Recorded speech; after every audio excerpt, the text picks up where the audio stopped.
Well, I had a partner, Curtis Robinson, and I've done projects with him in the past.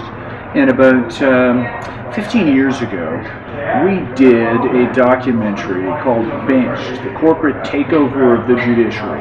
This was about what they call the tort reform movement, the various different campaigns across the country to try to make sure lawsuits aren't out of control. And we focused on a place where this was particularly an issue in southern Illinois, a place called Madison County. So I had some experience doing documentaries on this weird niche topic of lawsuits and what some people call lawsuit abuse. Curtis had discovered through some of his follow-on research after, many years after we did Benched, the story of this guy called Mike Lampe, who is a small-town lawyer out in California. And he got a call one day from his brother, who also lived in the same town in Visalia, California. And his brother's car dealership was getting sued, and he didn't understand why.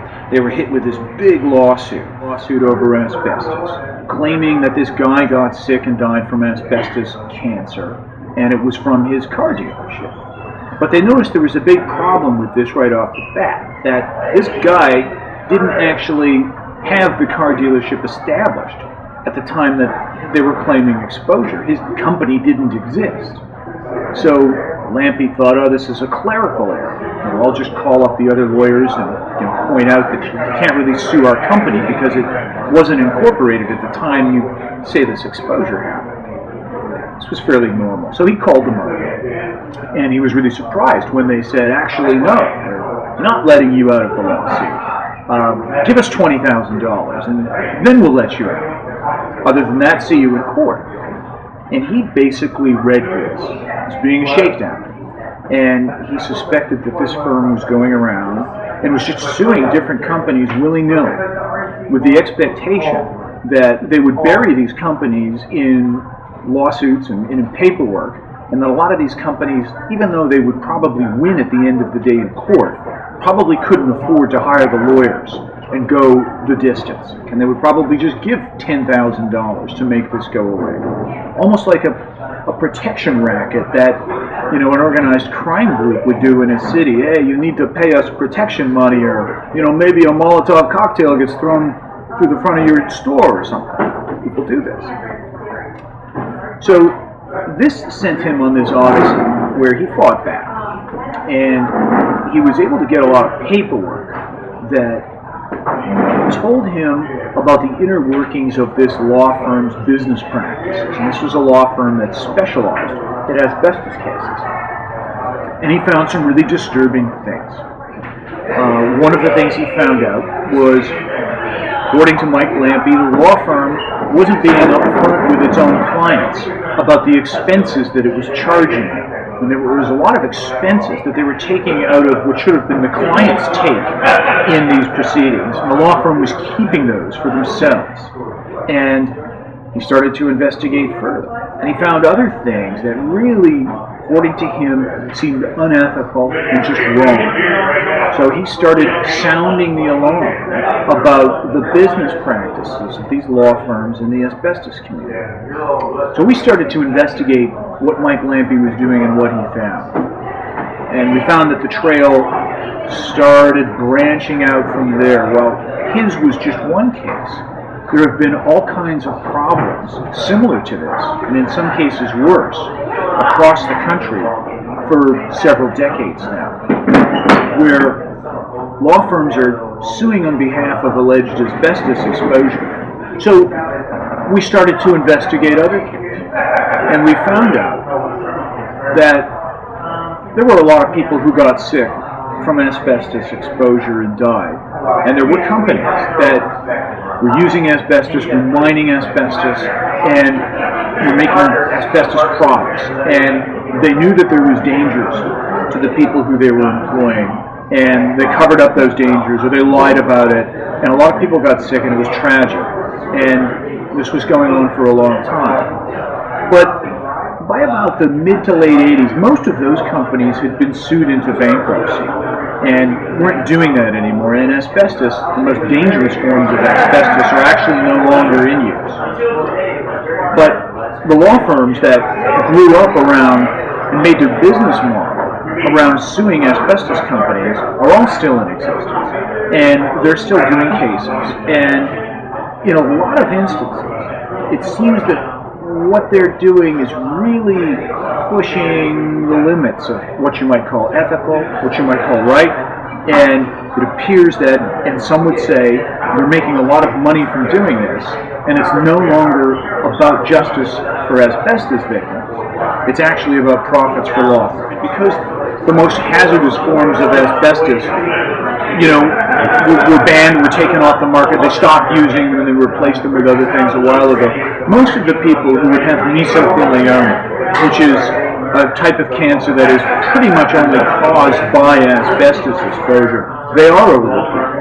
And there are people who worked in shipyards, in heavy industry, on ships, in the Navy in many cases, in places where they used this particular kind of asbestos. And it is a dwindling number of people.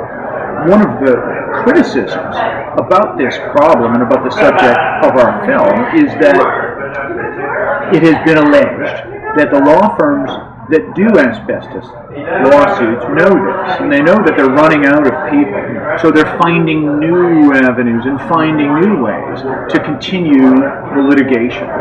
A lot of people 25 years ago would have said just what you're saying, that asbestos litigation and asbestos exposure should be over at this point.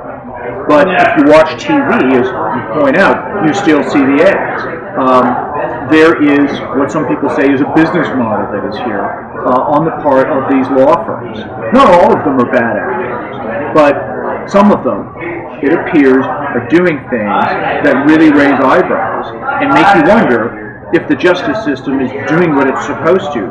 Is it taking care of sick people, or is it delivering big profits to the law firms? It's difficult, and I think it probably depends on who they end up hiring as their lawyer. In the case of Lampe Dodge, the one that started our journey in this documentary film, those clients ended up getting very mad at the original law firm and ended up joining Mike Lampe in his malicious prosecution lawsuit against them, and they ended up having to pay that family more money. These clients found out that essentially they were getting ripped off, and they did something about it. I don't think most clients do that. I think that most clients probably don't come from a background where they're legally sophisticated people. By virtue of the fact that they were exposed to asbestos in an industrial setting, they were probably tradesmen, they were probably blue-collar workers. They're not lawyers. Also, if you are sick, that really limits your ability to have energy to mount a case, to fight back. So to the extent that these people are not particularly, don't have a great amount of legal resources and knowledge to begin with, and are probably sick, they're not able to do that much in a lot of cases if it turns out their law firm isn't doing a great job or is actually doing a bad job. Some people say there is a solution. And one of the things that has been going on here in Washington, D.C. is something called the FACT Act. Don't ask me what the acronym actually says specifically, but basically it's about transparency in asbestos cases and asbestos litigation. And it would increase the oversight and the transparency into what law firms that specialize in asbestos are doing when they're seeking money from the asbestos trusts that have been set up, and also when they're seeking money through the court cases, and basically taking a holistic view of everything so that they can't play one side off the other, which some people allege has been the case. I mean, this, as you point out, is a highly politicized argument, and the trail leads to Washington. On the one side, you have the people who tend to be connected to the defense side of asbestos, the companies and the lawyers who represent them who are getting sued. They tend to support Republicans. On the other side, you have the plaintiffs' lawyers, the trial bar, and they tend to support overwhelmingly the Democrats. So when new ideas come out about ways to perfect this system, to basically increase the amount of money that's actually going to the sick people and reduce the amount of money that's going to the lawyers on both sides of the equation. These bills, these proposals invariably get bogged down here in Washington, D.C.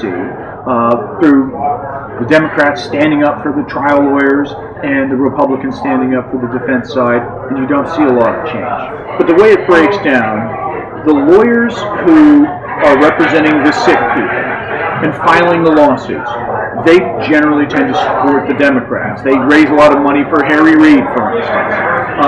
The companies that are getting sued, they tend to gravitate toward the Republicans. This isn't completely cut and dry.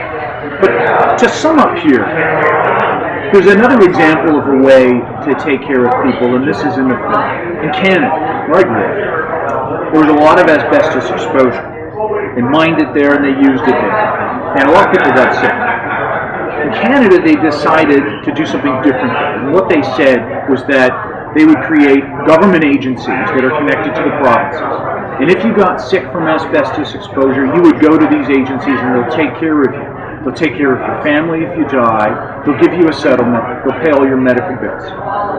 The companies that are involved in asbestos all pay into this fund in kind of a no-fault insurance kind of a model. So in the Canadian system, there are no lawyers making a lot of money out of asbestos lawsuits, and everybody seems to be pretty happy with that situation.